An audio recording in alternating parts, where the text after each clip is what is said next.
Every good true crime story starts with a 911 call. This is kind of an exception. This compelling case from Alexandria, Virginia has a nightmare 911 call, but it's probably not for the reason you think.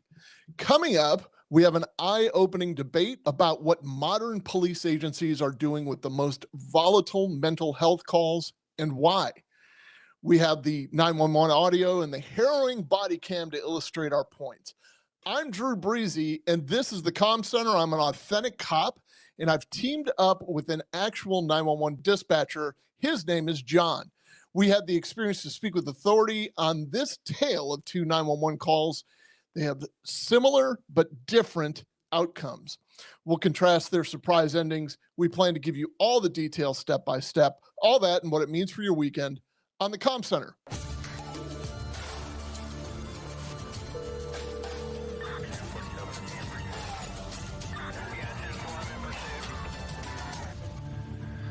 Wake up, America. It's the Comm Center. It's a TV show on the internet about two best friends who are called by a small town sheriff to become clandestine hip-hop artists to infiltrate the world's most dangerous rap circuit and restore peace to the R&B kingdom. I'm John. I am an actual real-life dispatcher.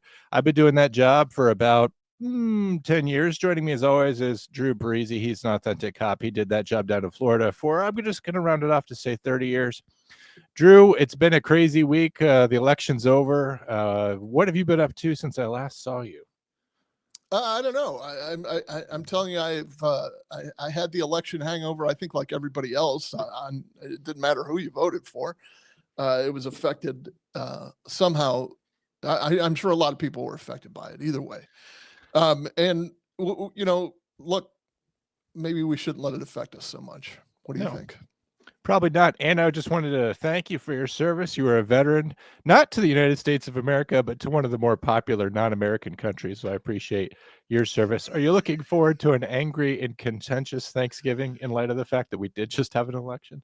Yeah, I think everybody kind of aligns politically at the table that we sit at for Thanksgiving. I think it'll be fine. Well, I mean, there might be one exception, but he'll be fine. I also have no problems at Thanksgiving. This because I am forced to sit at a card table with children. A long-standing Bates Thanksgiving tradition in my family. And cats. And the cats too. Yeah, I throw them the gizzards. Well, I say I throw them to them, but the truth is that they fight me rather vigorously for the gizzards, and they're wily. I've been locked out of a car by a cat once, so that was another story, though. Perhaps people should look at our cat taking somebody hostage video. That's a great video. We probably for some other time though. For everybody who's listening, you can join us on the Comm Center. You can leave a voicemail. 848-COMM-911 is how you do that. That's 848-266-6911. And of course, if you're just listening, make sure you look us up on YouTube. You can hit like, subscribe, you can follow us. And if you become a member, you get access to all kinds of wonderful bonus stuff, including the fact that I do a show on Monday morning just for the members, and on Thursday night we do kind of a live hangout where everybody who likes the show kind of just gets to talk at me, and we talk about whatever you want to talk about. If you're listening on Apple, make sure you let go of the wheel as you drive and leave a 5-star rating and review. We love those reviews to help drive us on the podcast platforms, and also the same thing on Spotify. Leave a 5-star rating. If you're following us on Instagram, you could do that at the Comm Center. You can also reach out to both of us, Drew at What Say Drew, and me somewhere on Instagram. I dare you to find me. You can also find us on X for when the algorithm finally takes us down. We'll probably still be over on Elon Musk's platform because anything goes over there. And as a reminder, we do exist on Facebook, but we do not exist on TikTok. We are still banned.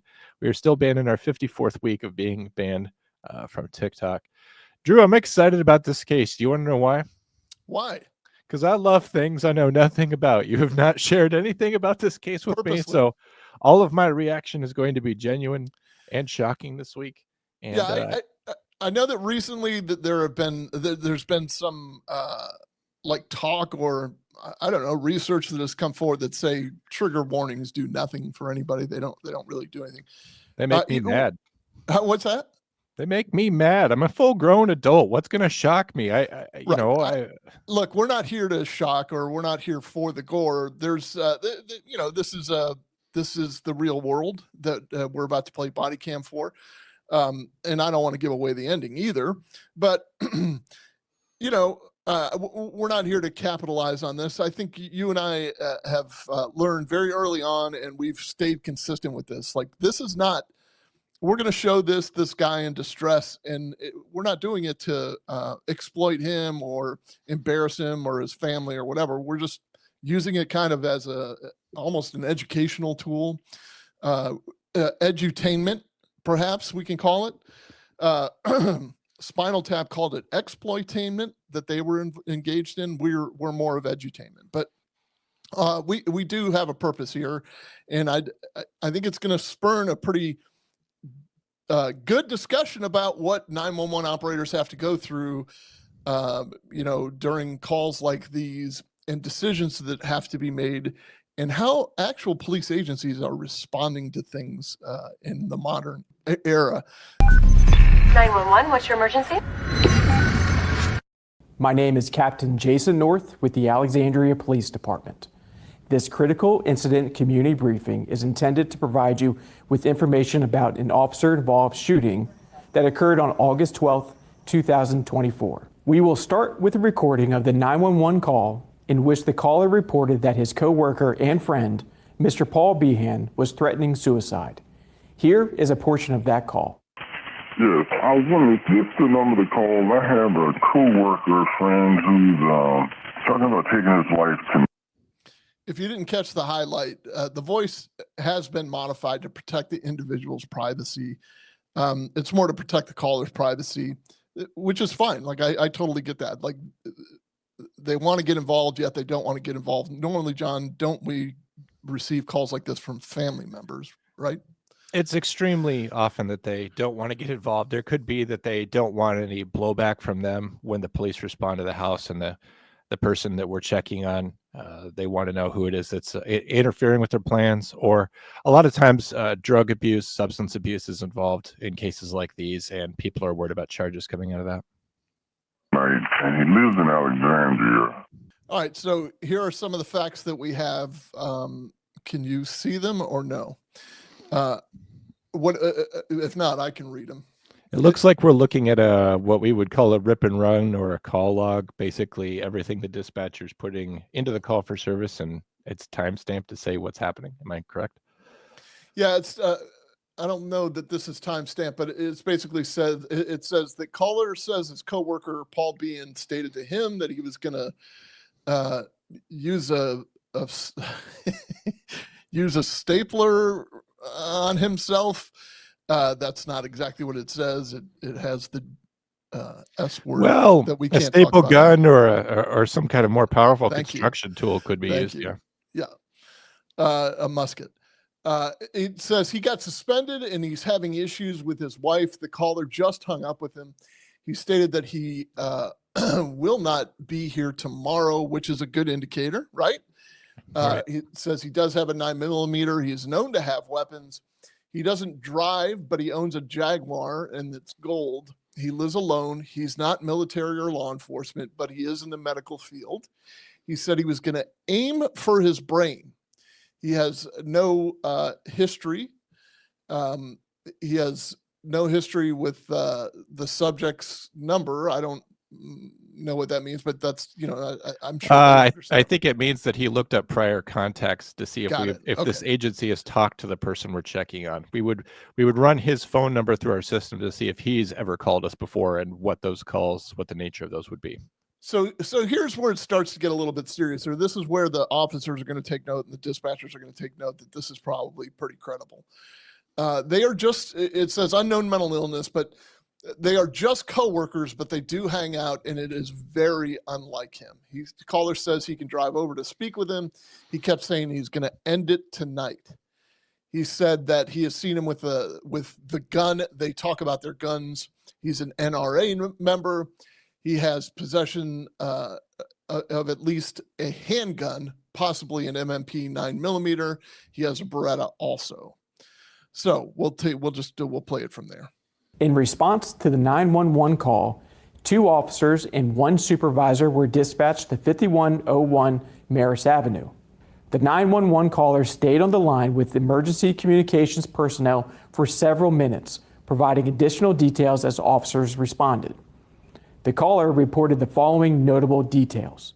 I called him. Well, I talked with him because, again, there was an incident at work yesterday, and, he was suspended, and I guess he's kind of, feeling bad about maybe losing his job and some other stuff. But he and the wife, they've been separated, so he's got some other issues going on in his life. You called him first? How did the conversation initiate? I called him tonight because another coworker called me and asked me to give him a call because he had said he was going to off himself tonight. Okay, and what did he actually say?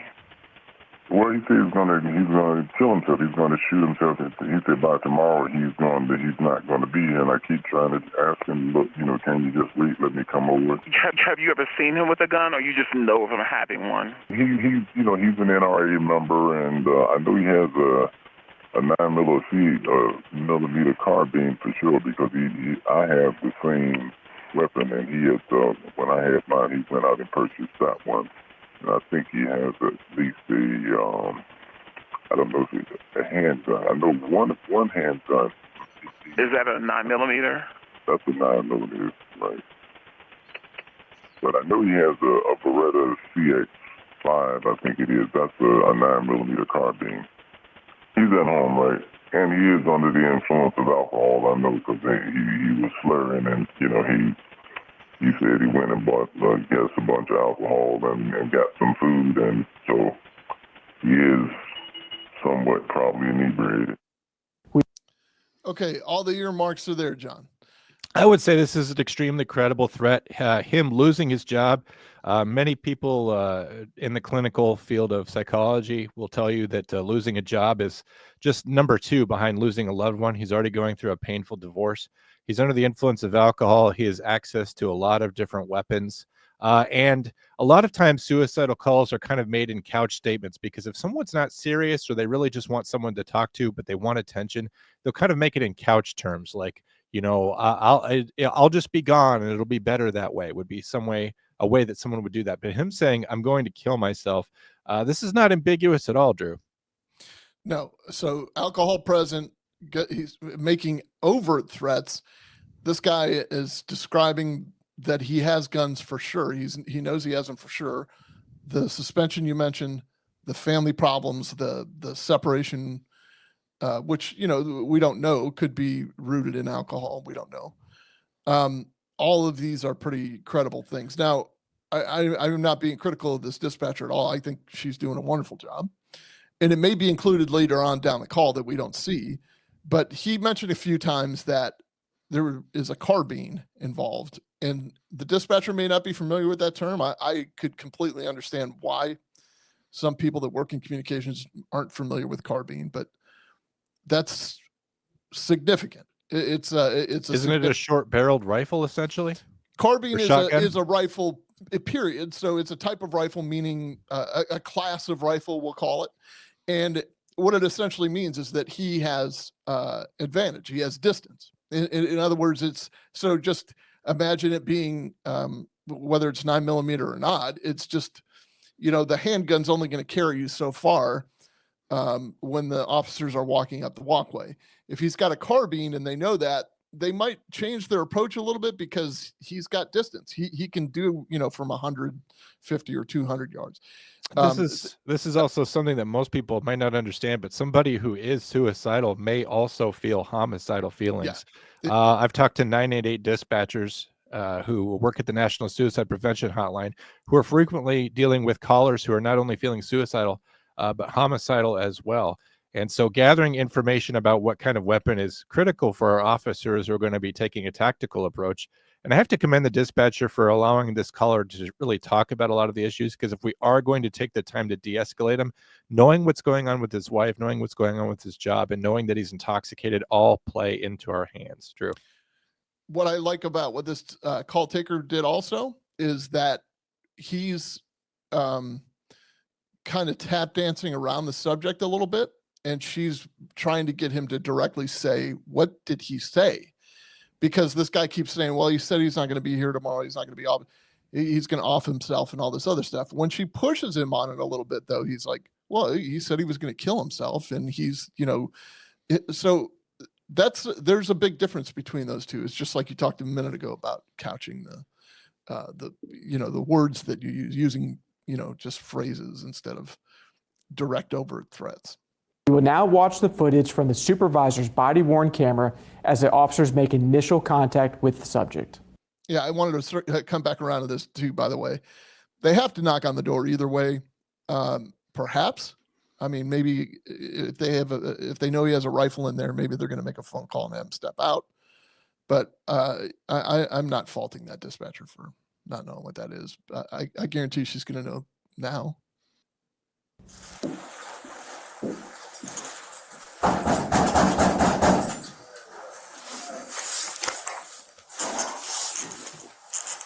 Alexandria Police Department. It's Paul, right? Paul, can we talk to you? Hello? Hey, Paul. Yeah. My name's I'm with the Alexandria Police Department. Are you inside? Would you mind opening the door and making sure that you don't have a weapon with you? What's that? Do you have a firearm with you right now? No. Can you open the door and show us your hands, please? All right. Thank you. Hold on.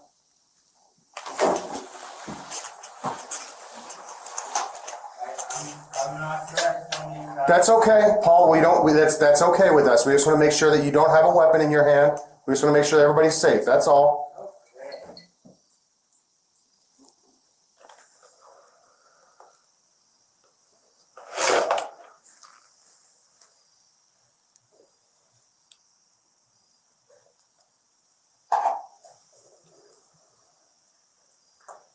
Okay. Okay. Here I am. Okay. And We just want to, if you can just open your door and just show us that you don't have anything in your hands, then we can just talk, okay? I'm sorry. It's okay. That's okay. Talk, man. Just open the door slowly and come out with your hands up, please. We just want to be able to see that you have nothing in your hands and that we can just talk, okay? Actually, why are you here?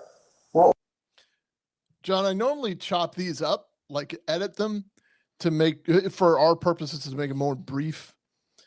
I left all of this in here so you can live in the frame of mind of these two officers and supervisor, the three officers that are out there, because they don't know what's on the other side of that door. They know a few things, like he's intoxicated, he's suicidal, and he's got a gun. And so every second that ticks feels like 2 or 3 minutes. So, even if they're standing there for 10 or 20 seconds in complete silence, that feels like 2 or 3 minutes. It just, if you're watching this and you got that feeling in your stomach, like something's about to happen, or there's a jack in the box that's going to jump out here, that's why I left it in. It's very tense for you. Those of you who are just listening, we have an Alexandria police supervisor standing in front of an apartment door. He's got a ballistic shield covering his face. Another officer standing beside him. That was the female officer you heard. She's obviously giving some reassurance that they're just there to make sure that he's safe as well, while giving direct commands. But yeah, I'm extremely worried that something's going to come through that door right now. The tension level is very high.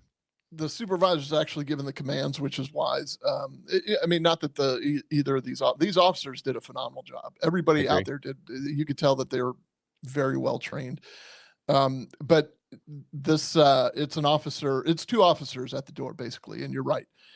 In front of them is like off to their left, we'll call it, if you're listening, are two apartment doors. They're on a landing, so there's not a whole lot of room to work with. The supervisor that's given the commands can see his door, which is on the right, and he's at the bottom of the stairs giving the commands. He's partially shielded by the stairs that go up to the next level, but they're about to meet with the guy. We just want to make sure that you're not going to hurt yourself, okay, Paul? We got a call from some people that were concerned about you. You're not in any trouble. You're not in any trouble, Paul. We just want to be able to talk to you. Can we? I can just tell you too from experience, John, I've heard that laugh before. It's not a good sign. It makes the hair on the back of my neck stand up. Yeah. I mean, that's a very distinct, It's just a distinct laugh. Yeah. Do that? Can we have a conversation with you, please? We see your hands? Sir, We see his hands? Hands So, up. oh, wait, Gun, gun, gun. you have a Sir, hold the Sir. air. Subject has a weapon. Am I gonna hurt you? No. sir, please drop the gun. Fuck you. Sir, Give me additional units. sir, please drop the gun. So, 30 Bravo to unit 10. I'm not gonna hurt Sir, please don't do it. Fuck you. Listen. sir, Paul, we just want to talk, please. You're not in Can you put the trouble. weapon down, Paul? Please don't do it. Don't do it, man. Don't do it. We Please. don't want you to hurt yourself. Don't do it. It's only a 9mm. sir. We don't want you to hurt Drop yourself. the Back up. gun. Yeah. So there you go. Oh. That's what they're faced with. There's a more detailed picture in a second. For those listening, the supervisor is in a bad spot because he's providing deadly force coverage for the two officers up there. The one officer is providing a shield for the female officer.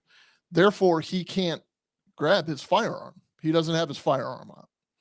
The female officer, as soon as he came to the door like this, and what you don't see if you're listening is that the man is standing in his box, nothing but his boxers, holding a 9mm rifle, holding that Beretta rifle to his chin. And you were going to see a more detailed picture in a second. And she starts to retreat down the stairs, which kind of left the guy with the shield like there, but he could also act, like if he needed to, he could, act to shield the officer that's backing down the stairs. So why I say the supervisor's in a bad spot is because if this guy points the gun at either of them, the supervisor might have to take the shot over them. And, maybe the female's not necessarily in a good position either. Do you see anything else, John? I just want to take a moment to recognize the position these officers are in. They came out here to help this guy. And the truth is, he's traumatizing them. He's standing here holding this weapon beneath his chin, daring him to stop him. These officers, of course, I hate to be this brutal about it, but they want to go home to their families. However this turns out for this guy, this is one shift for them, and you pray that it won't matter in the next shift. They want to go home, and so they might have to resort to using deadly force. This guy is presenting that he wants to take himself out, but if he doesn't have the courage to do that, he could turn that weapon around on them and do what we call subject precipitated homicide. It's an excellent foreshadowing, John, because of some of the things that they discuss. I don't want to give away the whole ending, but it's some of the stuff that they discuss, and we'll talk about it in a second. So you get a couple more seconds of the still of what it looks like, of what their view is. Then in a minute, you're going to see what they saw when he opened the door. Back up. Stay behind him. Stay behind him.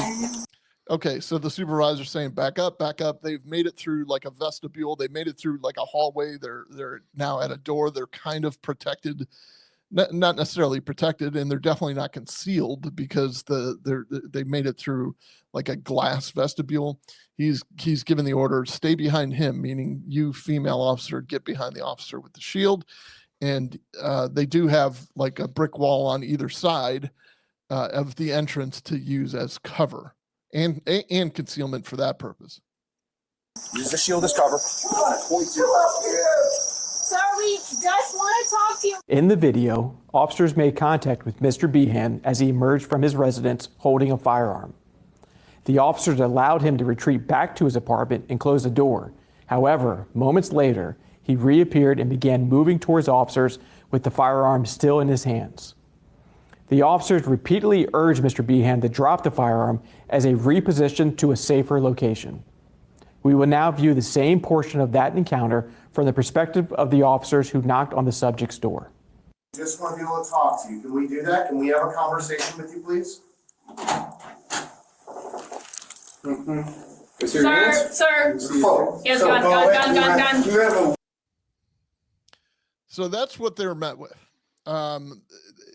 If you're not watching, I mean, if you're watching, you see what we're talking about. But if you're listening, he is in his doorway facing those officers. He's got the gun like right under his chin. there's a better shot of it, even better in a second. Sir. Car. Sir. Mike Sir. hurt you? No. Sir. So he leans out. The gun goes with him. He says, "Am I going to hurt you?" No. Forcing us to watch this is hurting us. Exactly. And that's what people often forget about, one. And two, people often, the critics that come out in situations like this, the critics that say, like, why did they retreat? Why did they let him get back into his apartment? Or, the critics that talk about, oh, they were cowards in Uvalde and all this other stuff. They never see this part. They don't understand this part. And it's human nature. It's not necessarily cowardice. It's human nature. This guy who wants to take himself out has nothing to lose by taking you out first. We talked about that in the last episode even. Please drop the gun. Fuck you. Sir. Fuck. So it's very clear that he's not happy with their presence, but he has his finger on that trigger. I think he has his thumb actually on the trigger. The gun is under his chin. I mean, there's no two ways about it. You just stand there in his boxers. F you. He's not really listening to them. He's not doing anything overtly threatening to them, but they don't know that. And this could turn very, very quickly.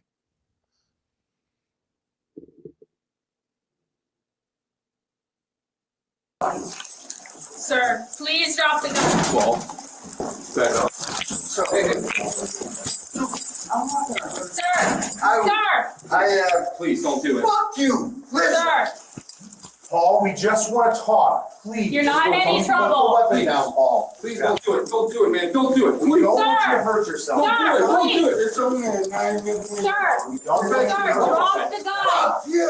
Sir. Sir. You don't want to see that. Come on. Stay behind him. You don't want to see my pain. Use the shield as cover. So I suspected that was what he meant when he said it's only a 9mm. I don't think he was saying that as in calm down officers, it's only a 9mm. I think he was saying that the explosion is going to be minimal here. Yeah. So just relax. And he confirmed that just now by kind of mocking them, saying, "Oh, you don't want to see my brains?" And he's serious, obviously. Come on. Come up here. Sir, we just want to talk to you, okay? You're not in any trouble. Please. No, come on. Please stop coming towards us, okay? I'm going to ask you to put the gun down. That's not gonna happen. Mr. Behan is seated at the top of the stairs, still holding the firearm. In this video, Mr. Behan briefly points the firearm at the officers. Sir. You don't want to see that. Come on. Stay behind him. Stay behind him. Use the shield as cover. Come up here. Sir, we just want to talk to you, okay? You're not in any The subject trouble. is standing in the stairwell right now and has a rifle to his head. Please stop coming towards us, okay?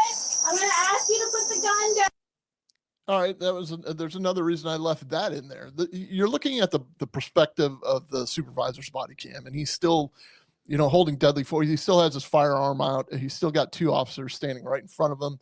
He's still kind of in the line of fire of the gunman who's standing at the top of the stairs, and he's giving out instructions on the radio, trying to keep everybody updated. So there are two roles that a supervisor has to play. It's actually about 10 roles, but the two main roles are he's a cop, so he's got to protect himself, everybody else. He's got to think about the people in the other apartments. He's got to think about the crossfire. He's got to think about where his bullets would go if he had to fire his gun for whatever reason. He also has to manage the situation, meaning help me get some more people here.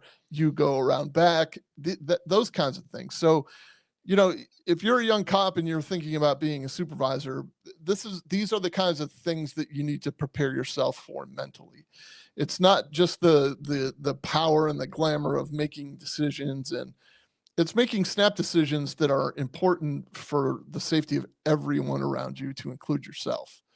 Whether these three are going to go home to their families or not. Sometimes it's a matter of, it's that serious. So There's about 100 different, there's a circus going on in this supervisor's head. I guarantee it. He's doing a phenomenal job of keeping it straight.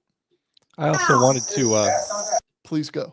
I also wanted to just commend the negotiation process that's going on here. You could tell both of these officers have probably been face to face with a man with a gun before. Initially, we had the male officer with the shield who was talking. Obviously, that situation only degraded, right? He came to the door, things seemed to be going okay. Then he came out with the gun. The situation got much worse after that. Then the female began talking. A lot of times with men who are stressed out, it's a simple fact that I have seen many times in my career as a correctional officer that inmates, men who are stressed out, people who are in crisis who are stressed out, can sometimes have an easier or better conversation with a woman just because there's a presupposition of some empathy there. So the female has seamlessly taken over trying to talk to him, hoping that that change in tactic will produce better results. Drew. I'm so glad you said that, John. There's just this perception out there that I cannot stand, that it keeps getting perpetuated about female police officers and whether they belong in the profession and the They DEI. absolutely do, because and I'll say this just beyond men and women, but people of all different persuasions belong in the profession, because you never know what kind of person is going to have success in one situation where someone else might not. And it's nothing against the male officer. As I said, I've been in this position many times myself where I'll transition to another officer to either give strong commands or to negotiate more softly to achieve results that don't involve any physical use of force. It's not about ego at all when you're trying to get somebody to comply. It's about not using force that you don't have to use and getting everyone to surrender peaceably and preserving that life. It doesn't matter who gets it done. And so it doesn't matter if it's a female, another male, or anyone else. Just like you alluded to, though, in the prison, like, this guy is probably going to revert back. I don't know about this guy.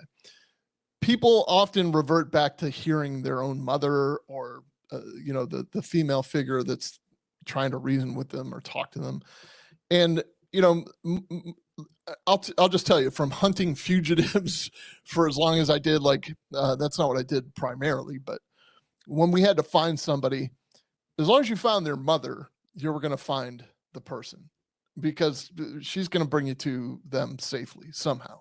She doesn't want to see her baby hurt. Normally, I'm saying normally, like 95% of the time, whether they're at odds with each other or not, they don't want to see their baby hurt by the police. So there's still, when somebody is in this level of distress, something soothing about hearing a female voice. That's not the only argument for having females in law enforcement, but I'm saying that this de-escalation is very effective because she's able to reason with them, and she has an instinct within her that is able to communicate this like flawlessly.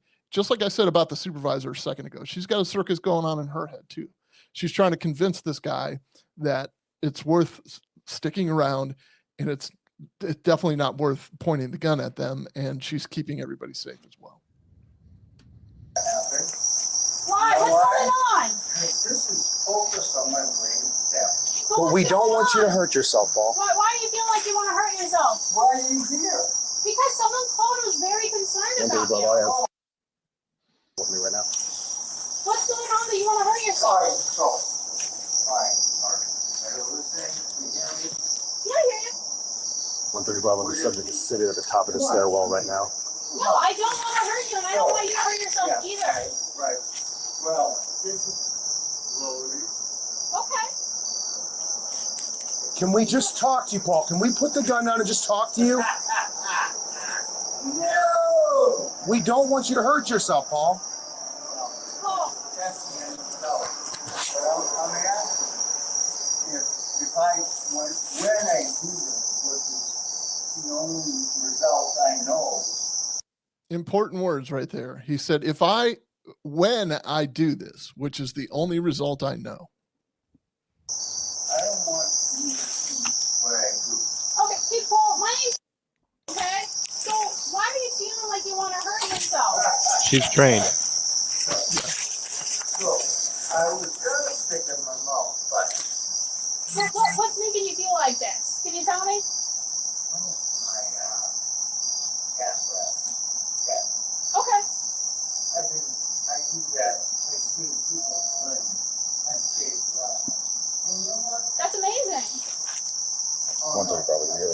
he working right now?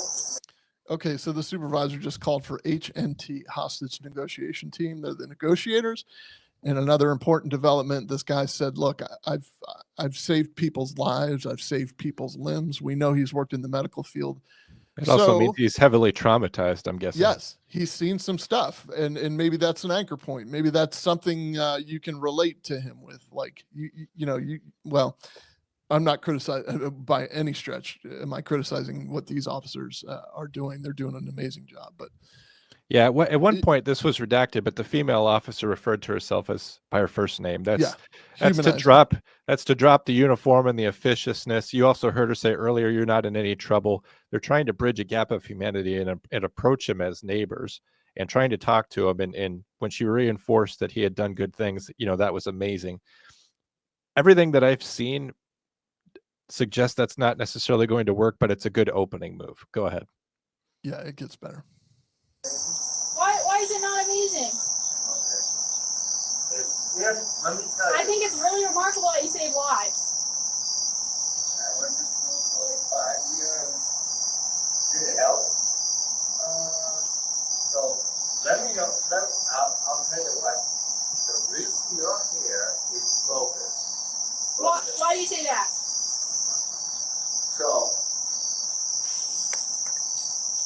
So, Paul, I really don't want you to hurt yourself, okay? We just want to talk, Paul. We can walk Yeah. through. We can work through this, Can man. we talk Okay. to you about the gun? Can we do that? No. Why not? Go away. You want to see some blood? No, Paul. No, we don't. It's loaded. It's actually 5101. I don't know if you picked up on that, John. We can't hear the audio of the radio because they have earpieces in, which is a great officer Fantastic safety tool. Yeah. And in the middle of the negotiation, she kind of leans down to her shoulder and says 5101. Is that the address? Yeah, she's giving somebody the Oh my address. gosh. So she's and did you hear how calmly she said it? So she is definitely heightened, obviously for obvious reasons. And she is definitely situationally aware, and she can hear somebody in her ear asking for the address, and she can also respond to them. It's kind of an amazing thing. The other thing she's doing is she's talking to someone about the value of life and how they should everybody should calm down while holding a gun on this man. Yeah, that's true. Come all the way to the end of We Maris. just All the want way to to see the end you, and all the way to the back on the okay? left. And we want to talk to you, okay? Because you're already telling me this is how my house. you save lives, okay? So I don't think you are deserving of death, All okay? right. Are you okay with somebody popping a knife over here? That's completely inaudible if you're listening. We can't hear it either. No, I'm not, and I don't want to see you do that to yourself, okay? So why don't we put it down? Can we put it behind you, maybe? How about it? Watching. Come on. No, I don't want to hurt you, okay? No. Oh, no! Paul, do not point that weapon at us. All right. If he points that weapon again, I can't. So he says, if he points that weapon at us, the guy with the shield says, "You've got to shoot him." Yeah, the guy with the shield says, I can't shoot. Like he's not in a position to do so. Yeah. She's going to have to do it.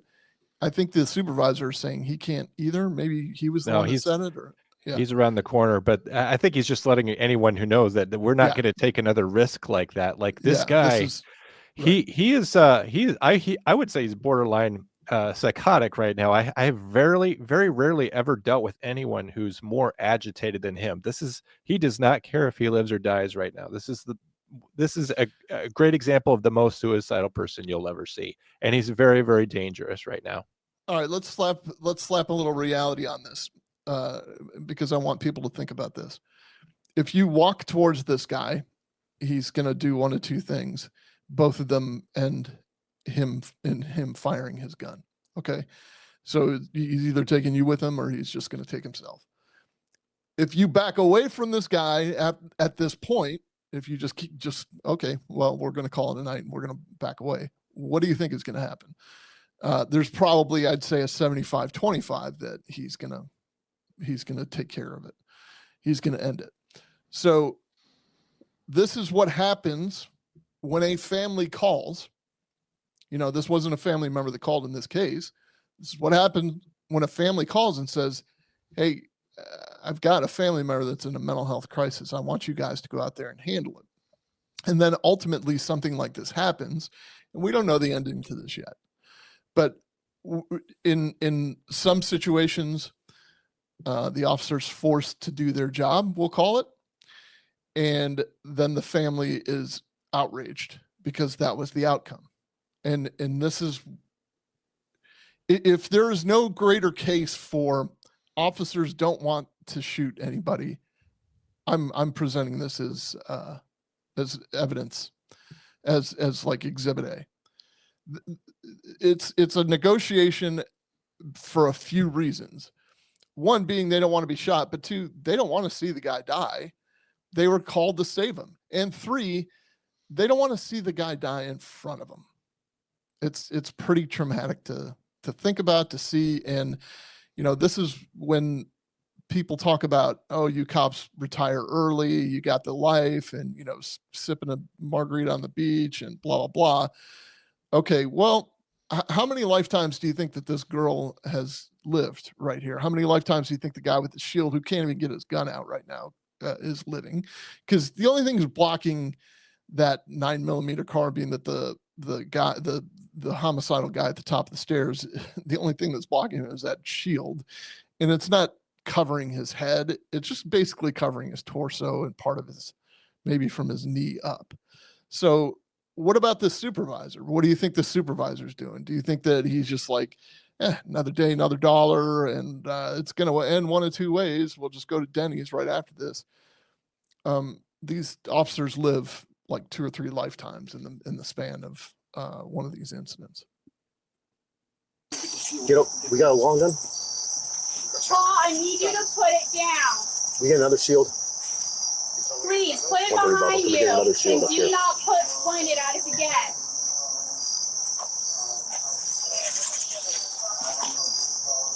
Keep your weapon up. He pointed that weapon at us before. He's telling the people that are arriving. You keep can your run the guns backside. up. Get to the backside. That could be you. It's fine. Paul, I don't think you want to hurt us, and I don't think you want to hurt yourself. So I think you can put the gun down, okay? Paul, can we just put the gun down and we can talk? Can we please put the gun down, sir? Please. I'm just asking you to put it behind you. What's happening tonight, sir? We just want to know what's going on. Okay. Yeah.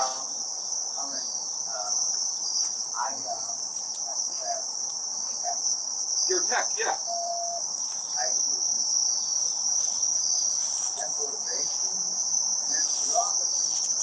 We got door chalk on him. Door chalk. Anything like that? No? That's fascinating. Can you move up and you take a position right there in the corner? Will you be able to rest the weapon on the corner? Watch your barrel. Watch where you're doing. No, Paul, you're not. No, Paul, Using the stairwell you're not. directly in from the front door. He's telling them to look away, and it's obviously heightening the intensity. Yeah, when he was starting to talk about what was going on with him at work and how he got suspended, that can go one of two ways. And when you're a crisis negotiator, your primary meter of how things are going is tension rising or falling. Now, a person can explain how we got here to this point, which is so helpful, and that can help you build a dialogue and hopefully influence his thinking, or he could just be giving his final expression. A lot of times actions like this are expressive in nature and that they just want to get something off of their chest before they go. Unfortunately, I don't think that the tension is lowering at all, Drew. Paul, please, just put it behind you.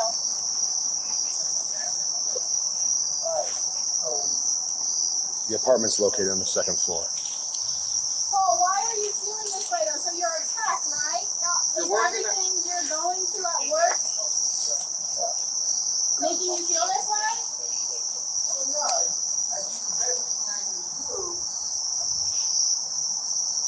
Okay.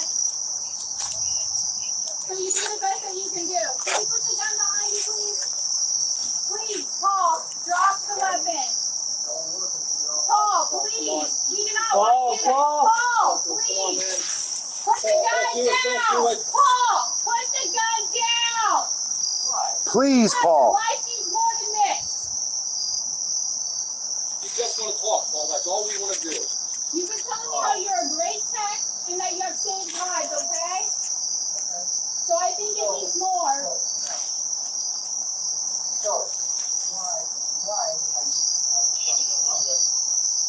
We're outside the front door of the apartment building. No, you don't want to do that. Please just put the gun down. So some of the things that need to be considered in this whole thing, they I edited out of the community brief that the Alexandria PD did, which was phenomenal, by the way, very informative. But some of the things that you need to consider, like a watch commander has shown up at this point, or is going to be there. I don't think you'll ever see the watch commander, but they need to think about the adjacent apartments, the apartments above and below, because if he runs upstairs and kicks in a door, what are you going to do? I mean, you're going to chase after him, obviously, but you also have to think about the apartment that's over his, I guess, right shoulder, because that's where the bullets are going to fly. We saw the guy from the Breonna Taylor raid was just sentenced federally for allegedly violating her rights because he fired his firearm, quote, blindly, end quote, in response to Sergeant Mattingly being shot in the femoral artery. So you kind of have to think about the citizens beyond it, just the 4 of you or the 8 of you that are out there, and the guy that's holding the gun to his chin.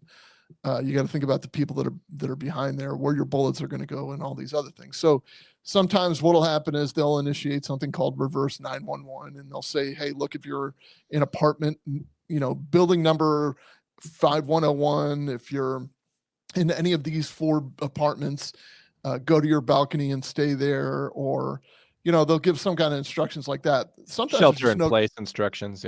Yeah, sometimes it's just shelter in place. Sometimes there's absolutely no time to do any of that. And sometimes that might upset the apple cart too, because if you alert the neighbors to what's going on, they might start coming out of their doors, and that now you've got a whole different negotiation going on. Get back in your apartment. What's going on here? And they're just curious, and it's understandable. You're in their home basically, but there's just a lot more that goes into these things than people probably think about. This negotiation is tough too. You hear the officer saying, you're a tech, you're amazing, you save lives, and this is so far the only breadcrumb that she has to follow in order to open a dialogue with the guy. Unfortunately, we always second guess ourselves when it comes to negotiations, because the thing that we think is important, or the thing that we should focus on, is oftentimes the thing that's causing the most distress. If we think that it's amazing that he's done work in the medical field, but now he's being separated from that, that's a destruction of his identity, the same way as it was as he was a married man or whatever else that's going on. And that can be drawing even more attention to the pain that he's in. So it's so treacherous when you're talking to someone in a crisis, Drew. I don't doubt it. As the initial responding officers and supervisor worked to negotiate and de-escalate the situation, on-duty specialized officers also responded, including members of the hostage negotiations team, the special operations team, and officers specifically trained to assist individuals in mental health crisis. In total, 11 sworn officers were involved in this response. Furthermore, the Alexandria Fire and EMS Department was also dispatched and staged within the vicinity. We will now review the footage from the perspective of the responding hostage negotiator, who assumed primary responsibility for communicating with Mr. Behan. This video will show the officer-involved shooting, so viewer discretion is reminded and advised. I left all of this intact, John. It's quite a lengthy body cam that we've got for this episode, but the reason I left this intact is because what people see on the news is a 12-second small piece, story. yeah. And they're like, they showed up, this happened, and they left. And that's part of the narrative. I'm sure you remember with Najee Seabrooks that they said the police showed up and talked to him and then shot him. When the truth is we had many police officers over the course of 4 hours begging him to cooperate so that everyone could go home safely. Same thing here in Alexandria, where so many people and so many specialized units are being deployed to end this without violence, Drew. Yeah, sadly, he wasn't in his right. Najee Seabrooks wasn't in his right mind, and this guy obviously isn't in his right mind either. And it's hours of negotiation sometimes face to face, sometimes face to face with an edged weapon, or sometimes face to face with this guy who's telling you, "I've got one in the chamber. I'm ready to go. I'm ready to rock and roll." So it's daunting, and so in the mainstream media, you're going to get, in Najee Seabrooks' case, community activists, community organizer, police showed up, police killed him. And that's the story, like 12 seconds, maybe a minute at the most on mainstream media. On social media, you're only going to get about 10 seconds worth of that. And that's what causes heat and tension within the community. This right here, the community brief that Alexandria PD put out, and I'm glad they left everything in that they did. I think it was like 40 something minutes in total, 37 minutes. You should go to the Alexandria PD YouTube channel and watch the whole thing. But I left it as much in there as I could, but there is a beginning, middle, and end to every story. I left this intentionally long so you could see what it's like. Can I do a switch? Yes.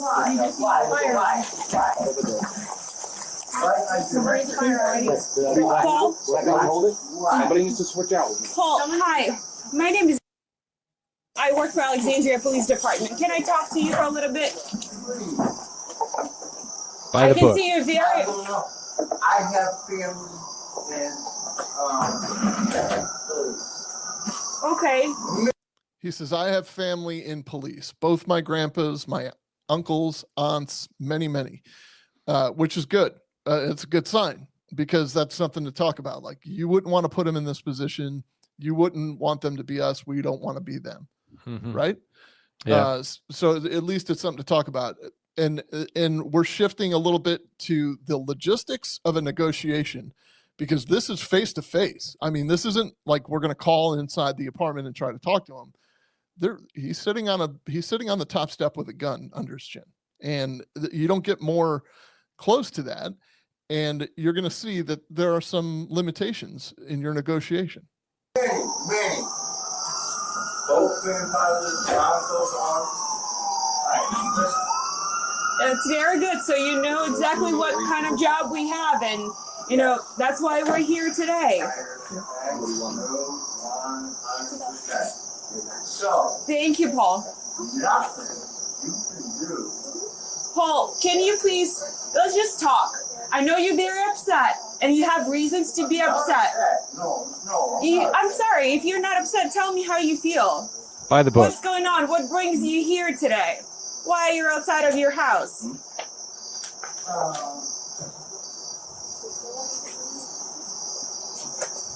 What's going on?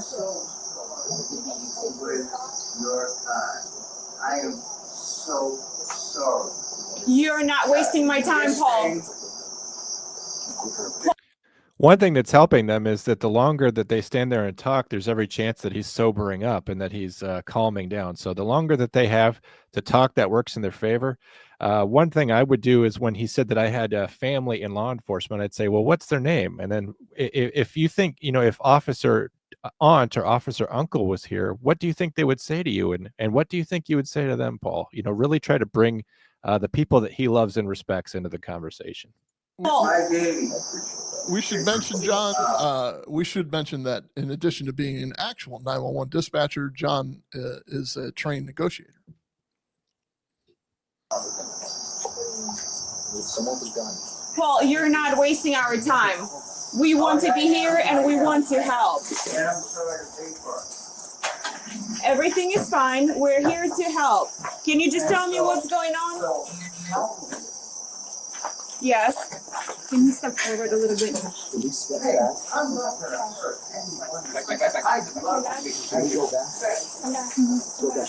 Paul, I'm sorry. I'm just trying to move a little bit back, but I'm listening to you. We're listening to you, okay?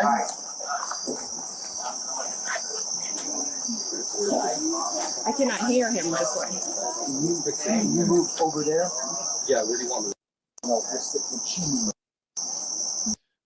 Okay, so she's saying so they backed up, and so she's covered more by the shield, and she's like, I can't hear him now. Watch we're too commander far wants back. her to watch commander wants her to back away. TAC team's also trying to probably gather a shot from across the street, and they can't have her standing in the threshold of the door because they want to be able to snipe him. Unfortunately, physical barriers to communication make things way worse. You don't want anyone shouting. A conversation in which everyone has to speak in amplified tones naturally brings back a certain amount of agitation to it. So Anxiety, these physical barriers are making it very difficult. Also, I understand that the supervisor is very upset. We've heard him throughout, so kind of saying, come on, Paul, come on, Paul. I get that he can't help it. He's agitated. He wants it to be over right now. Every second that's creeping by is an eternity for him.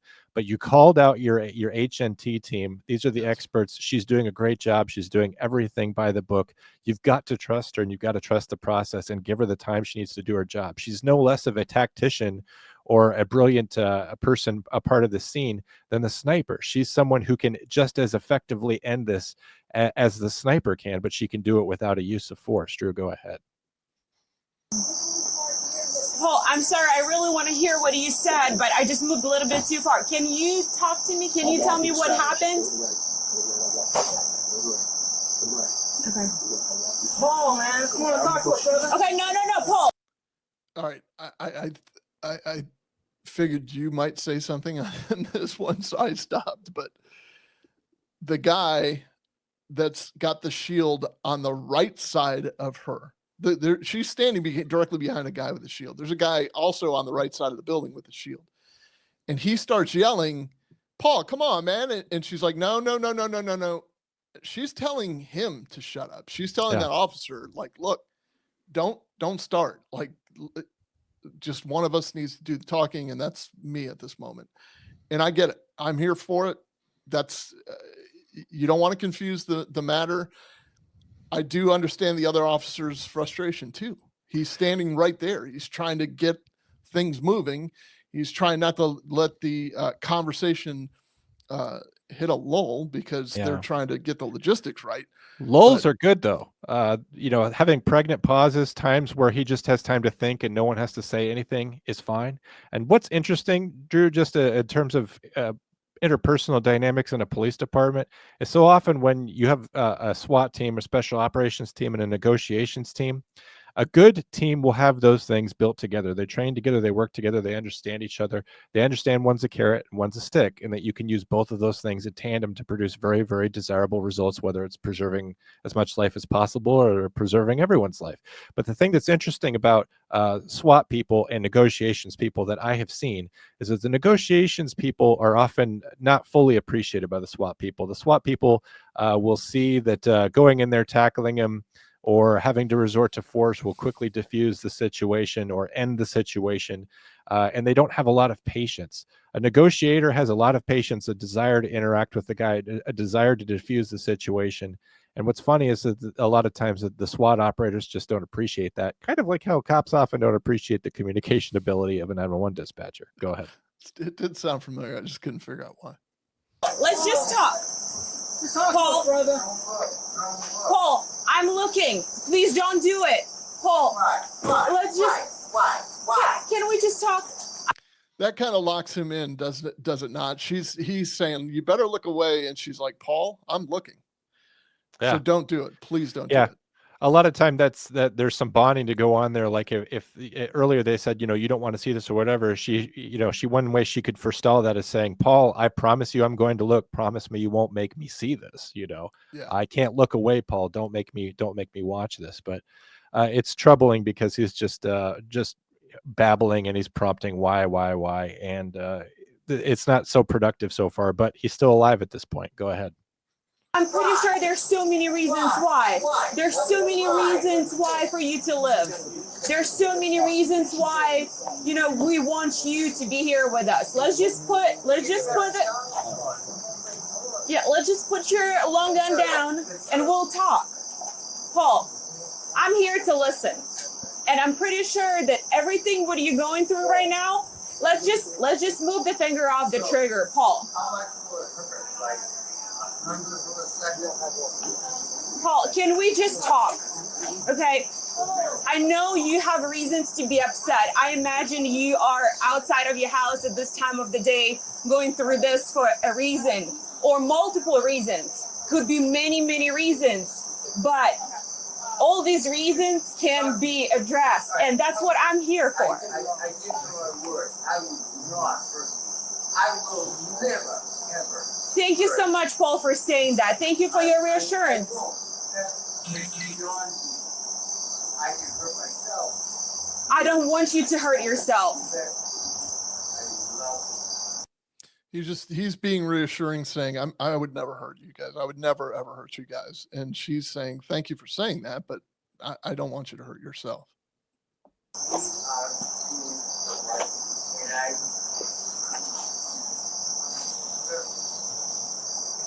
Thank you so much, Paul, for being so kind to me. I appreciate that. And I don't want you to hurt yourself either. I just want to talk.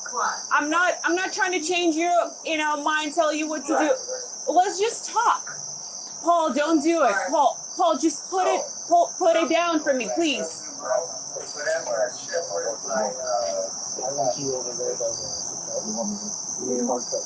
Yeah. He's coming to you, okay? 1 second, Paul, okay? 1 second. Paul, I'm trying to get a little bit closer to you, okay? So I can hear you better. Can we do that? Paul, just put the gun down and I'm going to talk to you. I'm just trying to move a little bit closer so I can hear you better. Okay. Paul, I'm right here, okay? I'm right here. I'm listening to you. I'm just going to get closer, okay?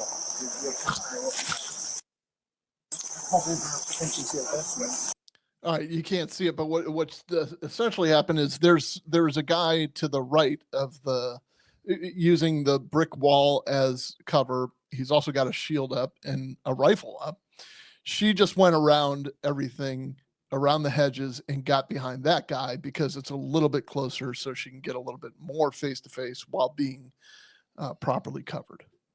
There you go. She's gonna call. Yeah. Paul, I'm here. Paul, just put the gun down. Put the gun down. Just for everyone's safety, Paul, I know you told me earlier you don't want to hurt us. You don't want to hurt anyone here. Okay? No, Paul, you are a good man. You don't deserve to hurt yourself. Please don't do it. Paul, we'll just talk. Paul, I'm here to talk to you. Don't do it. Don't do it. Let's just talk. We gotta find out why. I know there's so many reasons for you to live.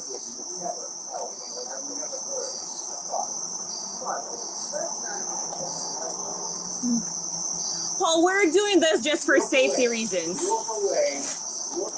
No, Paul, I'm looking at you because I want to talk to you and I want to know what happened and what brought you here tonight. I want to know from you. Can you tell me what happened? If you would like me to talk to him, I will talk to him later, but I want to talk to you first because I want to know what happened.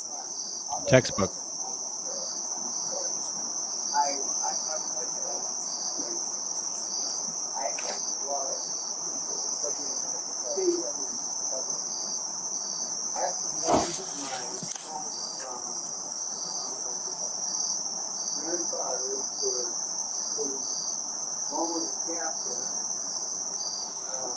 Where at? In Virginia?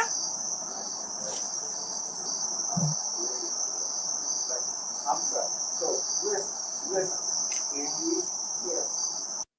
and He's having moments of I wouldn't say clarity, but he started telling a story about how he had law enforcement in his family. One was a captain, and he became a minister, and then it snapped back. He just snapped back into, Paul. You know what I mean? Like he just snapped back into Yeah. I would like- encourage him to keep going along those lines, even if it's not successful in confronting directly what's going on tonight. Mhm. As I said, it will lower his heightened state of anxiety or agitation, and it'll give you more material to build those bridges with. Again, like, Paul, what was the name of that captain? And she asked, where did he work at? Was he a Virginia guy like we are? And like, what do you think he would say if he was here? You said he became a minister. He sounds like someone that you really love and respect. What do you think he would say if he was here? As a police officer and as a man of God, I think he would want the situation to end with you safe and sound. These are things that you can pick up with and run. I'm listening, Paul. As long as you talk to me, I will be listening. nothing you could do, nothing to change the outcome. Okay? Nothing. You could, nothing. Paul, I'm sure that I cannot change what already happened. What made you upset or angry, something that brought you out here. I cannot look away. Paul, please, let's just talk. You can change the outcome. You cannot change the past, but you can change the future. Yeah, I've used that line a dozen times. I know. Yeah. That the only permanent outcome is if you decide to hurt yourself. That as long as you're alive, there's hope for some sort of change for an outcome. But if you make this permanent and irreversible decision, then you're beyond hope. Right now, as hurt as you are, we can still figure out some way to move past tonight. We can still have tomorrow, but there's no tomorrow if you make this terrible decision. And you just try to get them to focus on making plans further and further into the future and see what their life could be. Drew? You're probably going through a lot. That's why you're out here. But we can just talk about it.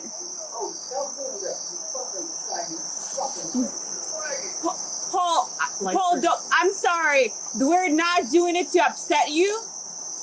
He's mad. He's now agitated because there's a light that's being shown on him. Like somebody's either got a flashlight attached to their gun, or they're just shining a flashlight from a car, maybe. Well, I think the special operations van has turned on huge lights outside. A big tactical van has lit up the whole yard. As if it's not bad enough that you had 3 cops talking to you in your hallway and letting your business out to your neighbors who are there on your floor or beneath you. Now the whole neighborhood sees that you're a spectacle. Yeah. We're doing it just for our safety. And I know you keep looking up and you said you don't want to hurt anyone, but when you pray. No. Okay, I'm going to talk to him in a second, but you said that you don't want to hurt anyone. But you're pointing your gun upward. There's so many innocent people there. Paul, you said you don't want to hurt anyone. But there's so many innocent people in this building.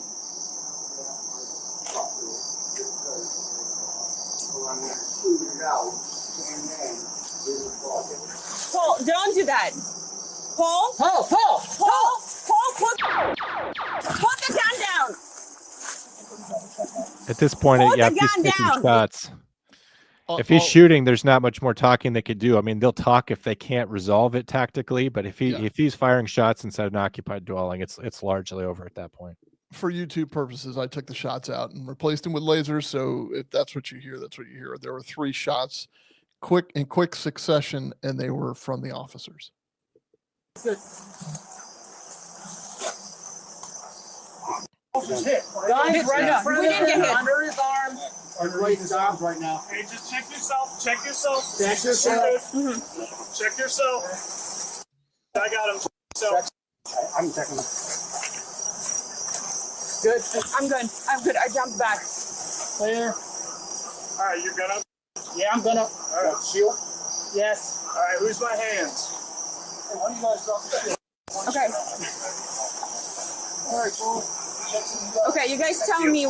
So they're making a plan to go up there. They've got to make sure that, just like we talked about last week, they don't know if he's unconscious. They don't know if he's playing possum. He's still got a rifle under his body, and they've got to go get him medical help at this point. They just and he shot may him. still I mean, he may still physically resist. That's why you'll Yeah. have officers assigned to, hey, I've got left hand, I've got right hand, who's Yeah, got so legs, who's got head just- support, that type of thing. Right. So the supervisor's delegating, saying, okay, you keep that up, meaning the rifle, you keep the shield up, then who's my hands, he said. So who's the guy that's going to put hands on the guy, on the suspect that's at the top of the stairs, or the gentleman that's at the top of the stairs. And they're telling him, hey, put your gloves on because it's going to be you. But then they start moving almost immediately before he's even put his gloves on. So things are moving rapidly. They're trying to get the guy some medical attention. What's in your hands? Hands. Yes, they're all with you too. Show us your hands. Your hands. Put your gloves on now. Glove on. All right. Yours.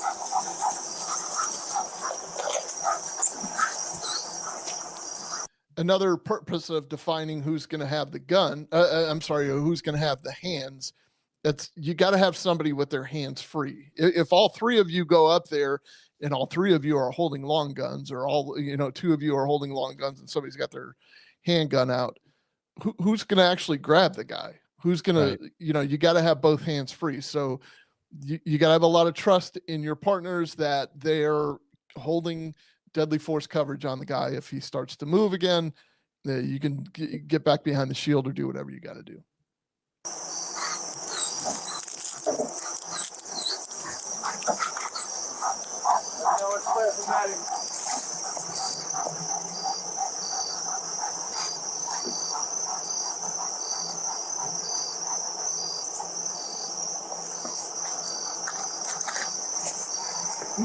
All right, so they just laid the rifle down at the right where they were standing, essentially. So they know that the rifle's secure at this point. Secure. He's secure. He's secure. Mr. Behan disregarded multiple commands to drop his firearm and aimed his gun at officers. In response, one officer fired 3 rounds from their department-issued rifle, all of which struck Mr. Behan. The officer who discharged their firearm is a 9-year veteran of the police department, currently assigned to the Field Operations Bureau. The officer serves as a member of the department's Special Operations team and is duly trained as a hostage negotiator. Following the shooting, officers approached Mr. Behan to take him into custody. The firearm was positioned beneath his body, so the officers first placed him in handcuffs and then secured the firearm, moving it to a safe location. The firearm was identified as a 9mm Beretta Storm with 1 round in the chamber. Here are still images of Mr. Behan's firearm, magazine, and ammunition. After taking Mr. Behan into custody, officers immediately called for the on-scene medics to respond. Medics arrived and subsequently pronounced Mr. Behan deceased at 11:36 p.m. There were no injuries to officers or other community members as a result of this incident. That's tough. After thorough review of the criminal investigation, the Office of the Commonwealth Attorney has ruled that the officers' actions were justified. The officers' use of force was objectively reasonable under the circumstances. And an internal investigation is ongoing and will proceed to the Office of Professional Responsibility and, John, the Office of the Alexandria Independent Policing Auditor. So there is a citizen review board that's going to get a hold of this as well. I'm not saying anything negative about them. I have an opinion about citizen review boards. You see who the people are that have to make the split-second decisions and why they make the split-second decisions. I get the community engagement. I'm a little wary of having somebody sit in a very comfortable, air-conditioned conference room with low lighting, reviewing this with a pause and rewind button and making a determination of whether this Zero was adrenaline, justified or not. Zero stakes, zero training, Zero idea. consequences. Yeah. I mean, so some citizen review boards have like retired cops on it and stuff like that. So I get it. And they do this right in this area of Virginia because they have a team of, they do like we've covered in the past where Several agencies just lend investigators to a team of forensic, latent investigators that come out and do the use of force investigation, removing Alexandria PD from it so there's no impropriety or no appearance of it. And so they came out and they did the investigation. They determined pretty quickly that it was objectively reasonable. There's one last part that we need to. I'd agree just based off of that too. Like I said, if he started making moves, we're not gonna wait until somebody in the house is in more danger than they were and the police officers. Go ahead.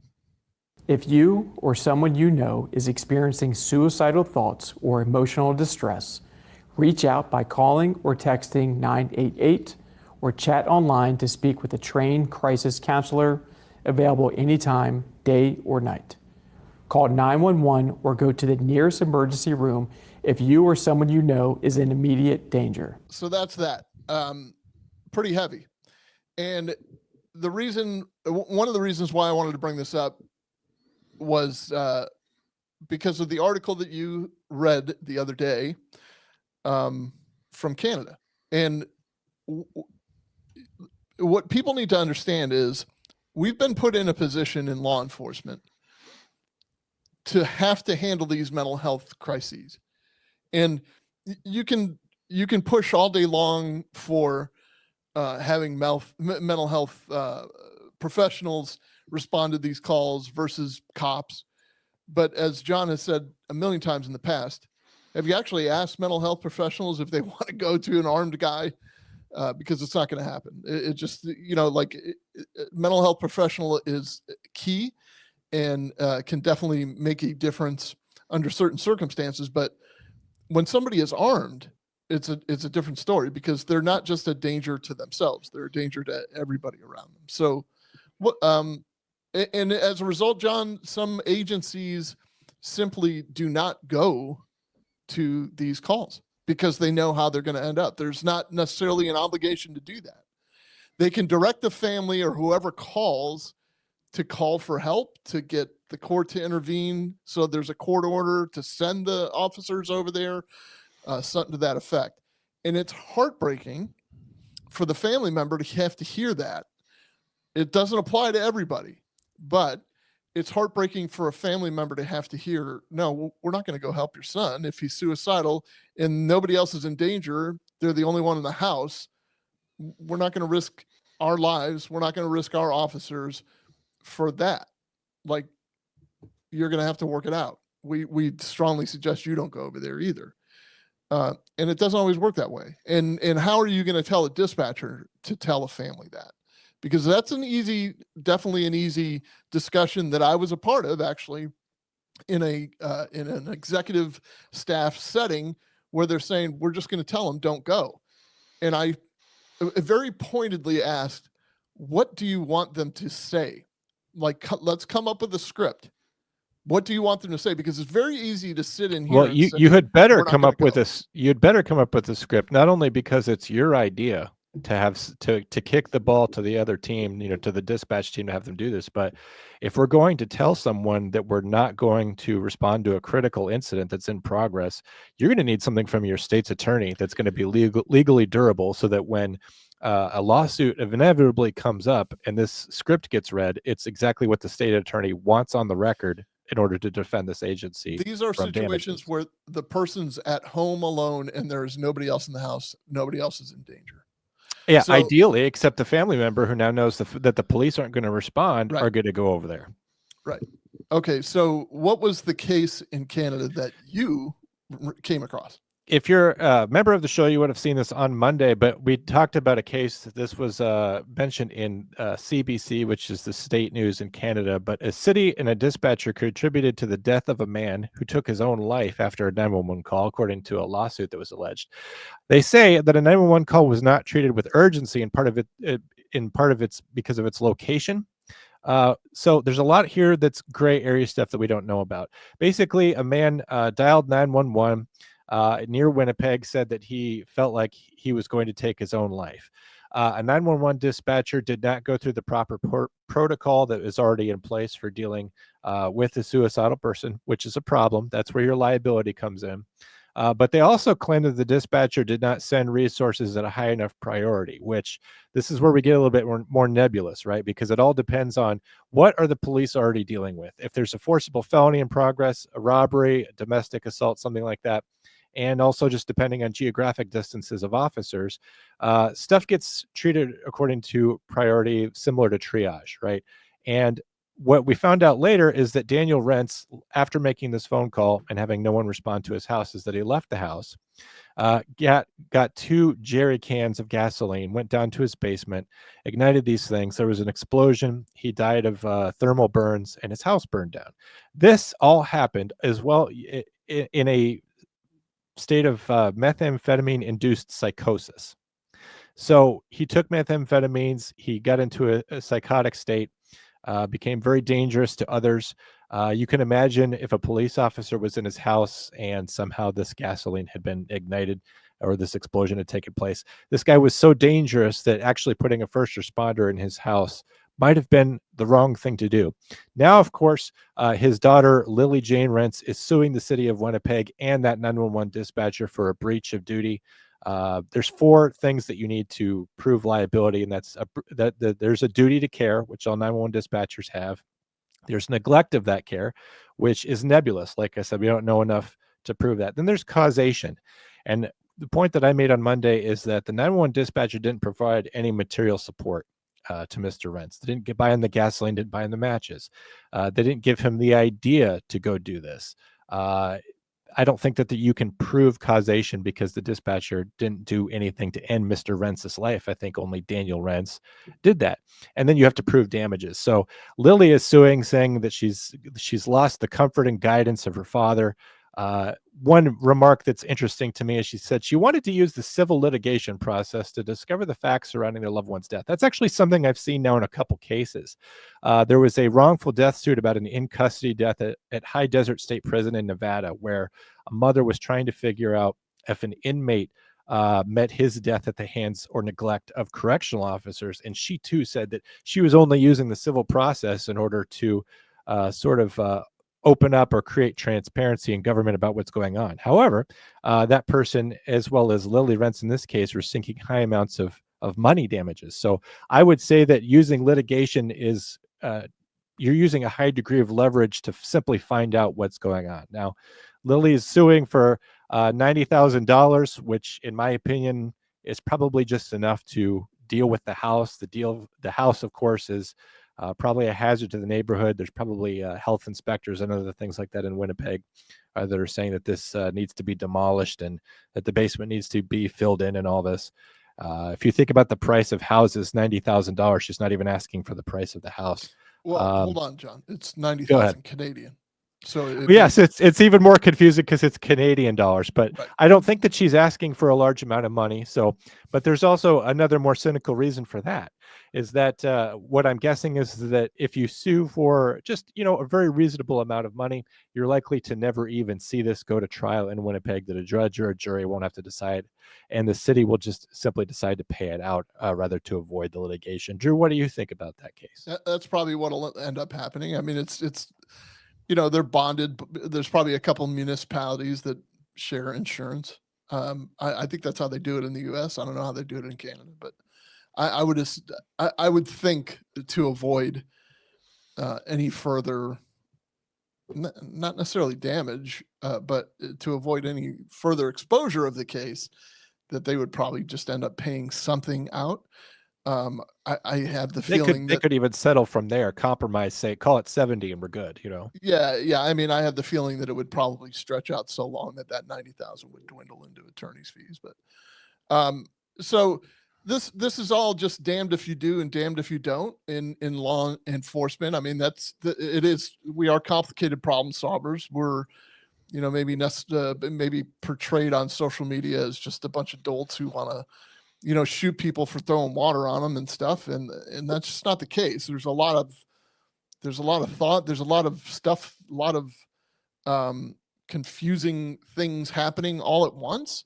And having to make that decision in a split second will definitely put some wear and tear on you, which creates a perpetual cycle of, like, these officers who just faced what they had to face, the next time around, they're going to be in a situation where they don't want this trauma that they just experienced to come back, to happen again, to occur again in their presence.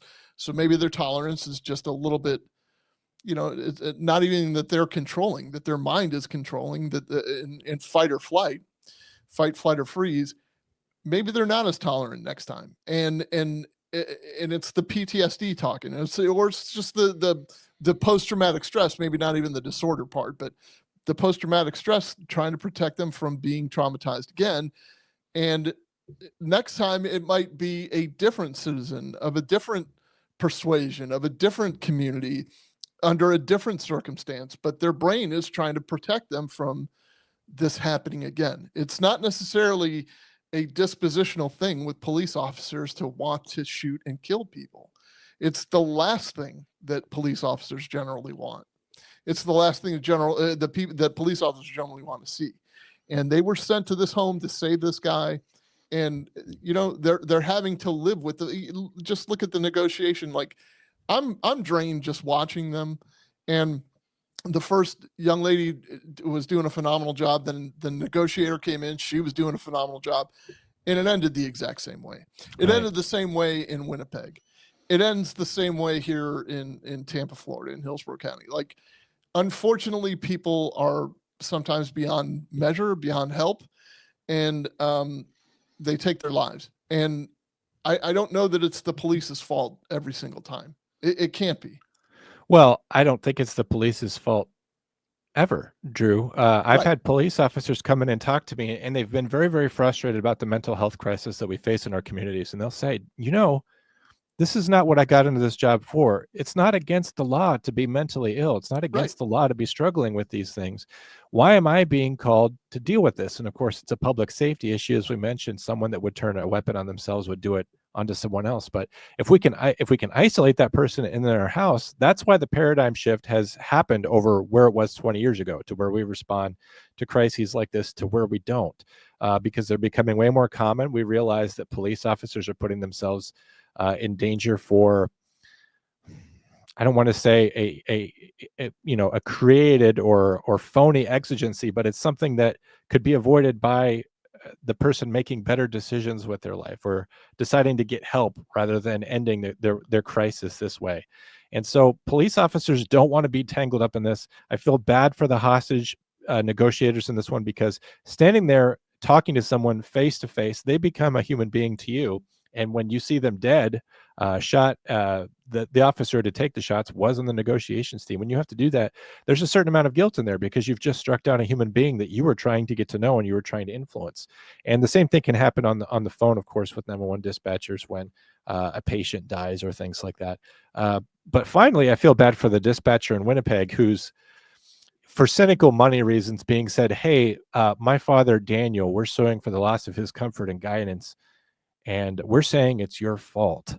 Just having to hear that someone thinks that it's your fault that their father is dead when he died by his own hand is pretty heavy. And it's a reminder to protect yourself from such cynical cash grabs by making sure you are following all of your SOPs at your agency. That's how you insulate yourself from things like that, Drew. Yeah, protocols are not just roadmaps for you. They are court tested normally, and offer kind of a blanket of protection if you follow them. Whatever company provided you those protocols are probably going to back them up in court. So follow those protocols, and